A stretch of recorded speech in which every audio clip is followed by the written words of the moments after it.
بسم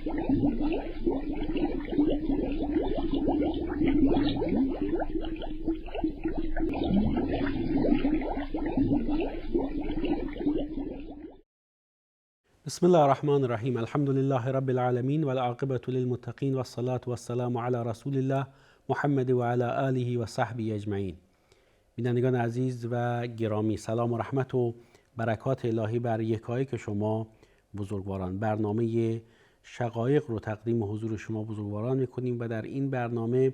نگاهی خواهیم داشت به موضوع آرامش و خوشبختی در نظام خانوادگی. تعریفی که از مقوله آرامش و خوشبختی در زندگی میشه متناسب با رویکردی که افراد مختلف و همچنین شناختی که دارند متفاوت است. چه بسا افراد پیرامون مقوله آرامش و خوشبختی نگرش‌هایی دارند و باورها و تصوراتی دارند که متفاوت از دیگران هست. هر کسی خوشبختی رو، آرامش رو در موضوع، مقوله و رویکردی میبینه که چه بسا از نظر فردی دیگر اون موضوع خوشبختی شمرده نشه. با این حال انسان مؤمن نگاهی فراگیر و گسترده به مفهوم سعادت و خوشبختی داره. اگر بخوایم در یک معنا و مفهوم کلی نگاهی به مقوله خوشبختی بیاندازیم، وارستگی و رستگاری و سعادتی است که انسان مؤمن در دنیا و آخرت بهش دست پیدا میکنه، به گونه‌ای که دیگران اگر از کنه این چنین احساسی که مؤمن داره با خبر بشند، چه بسا به گفته یکی از گذشتگان نیکسیرت این امت حتی بر سر به دست آوردن اون به نزاع و پیکار برخیزند. یا انسان به مرحله از احساس آرامش درونی دست پیدا میکنه که شرایط و موقعیت‌های گوناگون رو در همین مسیر و متناسب با مشاعر و احساسات درونی خودش میبینه و بلکه نگاهی مثبت و البته آرامش بخش به قضایا و مسائل گوناگون داره و در حالتهای گوناگون و در موقعیتهای متفاوت و در وضعیتهای مختلف، چه سخت و دشوار و چه آسان و خوشایند، احساس آرامش میکنه، تا جایی که یکی از گذشتگان نیکسیرت این امت میگه که دشمنان من با من چه میکنند که کشتن من برای من شهادت هست، تبعید کردن من برای من سیاحت هست و زندان کردن من برای من خلوتگاهی است. و به همین خاطر هست که انسان مؤمن با توجه به باور درست و دقیقی که و همچنین شناخت دقیقی که نسبت به موضوع تقدیر و قضا و قدر داره و بر اساس راهنمودهای الهی در قرآن کریم و همچنین سنت رسول خدا صلی الله علیه و آله و سلم این معنا و مفهوم و ایمان به قضا و قدر رو به درستی شناخته، حالتها و وضعیتهای گوناگون برای او حتی در شرایط سخت و دشوار، چون از روی تسلیم پذیری در برابر الله متعال هست، حالات سخت و دشواری شمرده نمیشه، تا اونجایی که رسول خدا صلی الله علیه و آله و صحبه اجمعین فرمودند که عجبا لامر المؤمن، شگفتا از حال و وضعیتی که انسان مؤمن داره، ان امره کله له خیر، که همه حالتها و اوضاع او برای او خوب هست، به خیر اوست. اگر خوشی بهش برسه الله رو سپاس میگه و شکرگزار الله هست، و اگر امر ناخوشایند و آسیب و گزند و ضرری بهش برسه صبر میکنه. لذا انسان در دو روی کرده کاملا لازم و ملزوم یکدیگر قرار داره، یا در وضعیت صبر یا در وضعیت حمد، یا در وضعیت شکیبایی و پایداری و استقامت و یا در وضعیت حمد و ستایش بر نعمتهای الهی. اون هم انسانی که الله متعال از هر سو نعمتهای خودش رو بر او ارزانی داشته و اسبغ علیکم نعمه ظاهرة و باطنه. این که الله متعال نعمتهای خودش رو بر انسان کامل نموده، چه نعمتهای ظاهری و چه نعمتهای باطنی، چه نعمتهای آشکار و نمایانی که در لحظه لحظه زندگی خودمون میبینیم و چه نعمتهایی که شاید در هر وضعیتی برای ما درکش و لمسش آسون نباشه و در یک سری شرایط خاص نمود پیدا میکنه. همه این مقدمه برای این بود که بگیم انسان برای رسیدن به سعادت و خوشبختی تعریف‌ها و برنامه‌ها و رویکردهای متفاوتی داره و به همین خاطر هست که آرامش و خوشبختی در نظام خانوادگی در ابعاد مختلف قابل تعریف هست، متناسب با ساختار تربیتی که فرد از والدین خودش، از جامعه خودش، از محیط پیرامون خودش دریافت کرده و در زندگی فرا گرفته و به اجرا در میاره و بر همون اساس در نظام خانوادگی عمل میکنه. بنابراین با توجه به این که انسانها تعریف‌های متفاوتی از خوشبختی دارند، مصداقیت اون درباره افراد متناسب با همون نوع نگاهی است که دارند. اما خوشبختی در نظام خانوادگی همچون سایر مصادیق خوشبختی یک امر صرفاً تصادفی نیست، بلکه خوشبختی ابزاری داره، مقدماتی داره، وسایلی داره و یک سری شرایطی داره که انسان با عملکرد درست و توجه به این شرایط و با به کارگیری این اسباب و وسایل و ابزار میتونه بهش دست پیدا بکنه. خوشبختی در نظام خانوادگی هم همین گونه است. و من آیاته ان خلق لكم من انفسكم ازواجا لتسكنوا الیها. این سکون و آرامش که جلوه نمایانی از خوشبختی در نظام خانوادگی و در زندگی زناشویی است، که از جمله نشانه‌های الهی است و از جمله رحمت و فضل الله متعال بر بنی نوع بشر هست، یک امر تصادفی نیست، بلکه یک مسیر داره، بلکه یک چارچوب مشخص داره. لتسکنوا الیها، تا با او و در کنار او، تا با همسر و در کنار همسر به آرامش دست پیدا کنید. و یک مسیر رو نشون میده، یک غایت رو نشون میده، یک هدف و مقصد رو نشون میده که در نظام خانوادگی با تشکیل خانواده و با علاقمندی زن و مرد به یکدیگر و بعد نقشی که پیدا میکنند به عنوان همسر در تعامل با یکدیگر در یک مسیر و فرایند، این خوشبختی میتونه تحقق پیدا بکنه یا این خوشبختی از این زن و مرد در صورتی که برداشت و فهم و خوانش درست و دقیقی از خوشبختی نداشته باشند ازشون سلب بشه. اما نکته جالب توجه در این آیه قرآنی همین هست که میفرماد لتسکنوا الیها، تا با و در کنار همسر خودتون و در مسیر زندگی الیها و با غایتی که تعریف شده،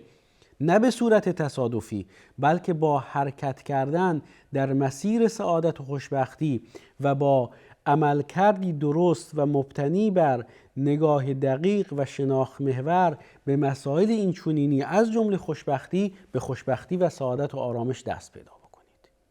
و به همین خاطر هست که در ادامه آیه می‌بینیم که می‌فرماد و جعل بینکم مودة و رحمه، و در میان شما مودت، دوستی، محبت و خیرخواهی قرار داد. و شگفتا از کسانی که نگاه و نگرش اونها به زندگی مشترک و ازدواج و تشکیل خانواده یک نگاه صرفاً پاسخگویی به غرایز نفسانی است. درسته که این یک غریزه درونی انسان هست که الله متعال در وجود انسان قرار داده و چه بسا خاستگاه و منشأ تصمیم گیری انسان برای اقدام به ازدواج هست.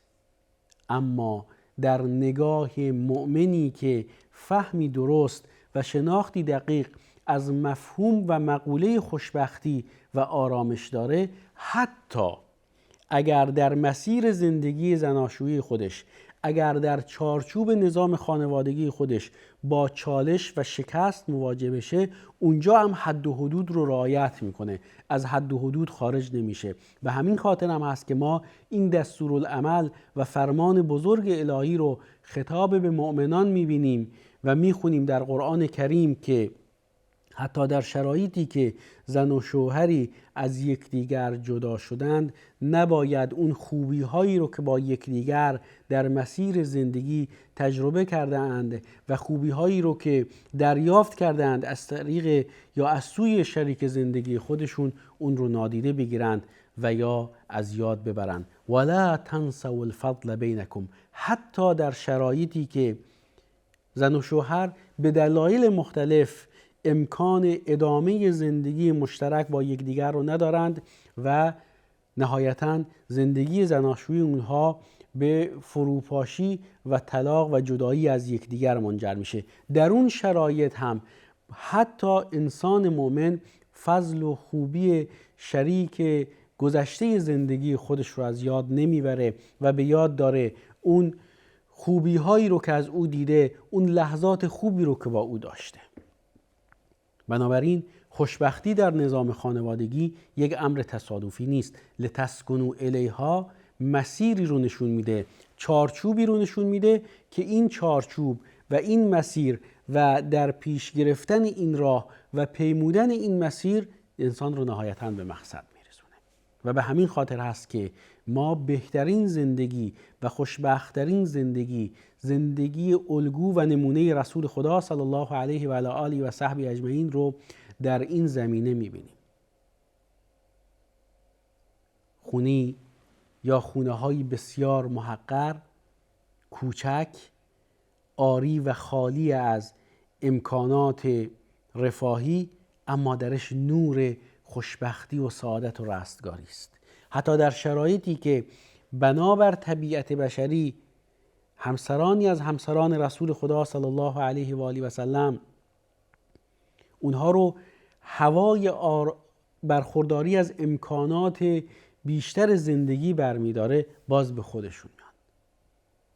که الله متعال این حقیقت رو بیان میکنه که اگر به سوی او برگردید، به سوی الله برگردید، قلب شما به سوی روشی درست میل پیدا کرده. و به همین خاطر هست که به رغم همه سختی هایی که مادران مؤمنان در زندگی رسول خدا صلی الله علیه و آله و سلم به دلیل کمبود امکانات مادی و به دلیل نبود امکانات رفاهی متحمل میشند، اما چون در کنار رسول خدا صلی الله علیه و آله و سلم هستند، چون کسی شریک زندگی اونهاست که الگوی درست زندگی کردن هست و در همه ابعاد زندگی برای هر انسان آگاه و انسان با ایمانی الگو و اسوه هست، به خاطر زندگی مشترکی که با این شخصیت بزرگوار و بهترین و برگزیده ترین بنده الله دارن، میبینیم که نظام خانوادگی که نه صرفاً به صورت گفتاری و نه صرفاً به صورت راهنمودهای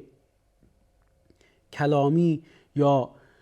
ارشادات نبوی که در قالب سخن و احادیثی از طریق گفتار به ما رسیده یا از طریق تقریرات و تأییدات رسول خدا صلی الله علیه و سلم، بلکه بر اساس سنت‌ها و راهنمودهای عملی رسول خدا صلی الله علیه و آله و سلم در نظام خانوادگی نمایی کامل و جلوه‌ای دقیق از زندگی سعادتمندانه و خوشبختی در نظام خانوادگی رو فراروی ما قرار میده.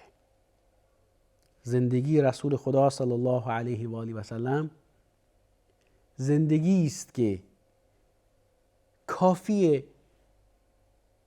با توجه به این که باید از سنتش پیروی بکنیم یه سرک به زندگیش بکشیم. سرک کشیدن در زندگی دیگران بسیار بسیار زشت و ناپسند هست و ازش منع شده و گناهی است که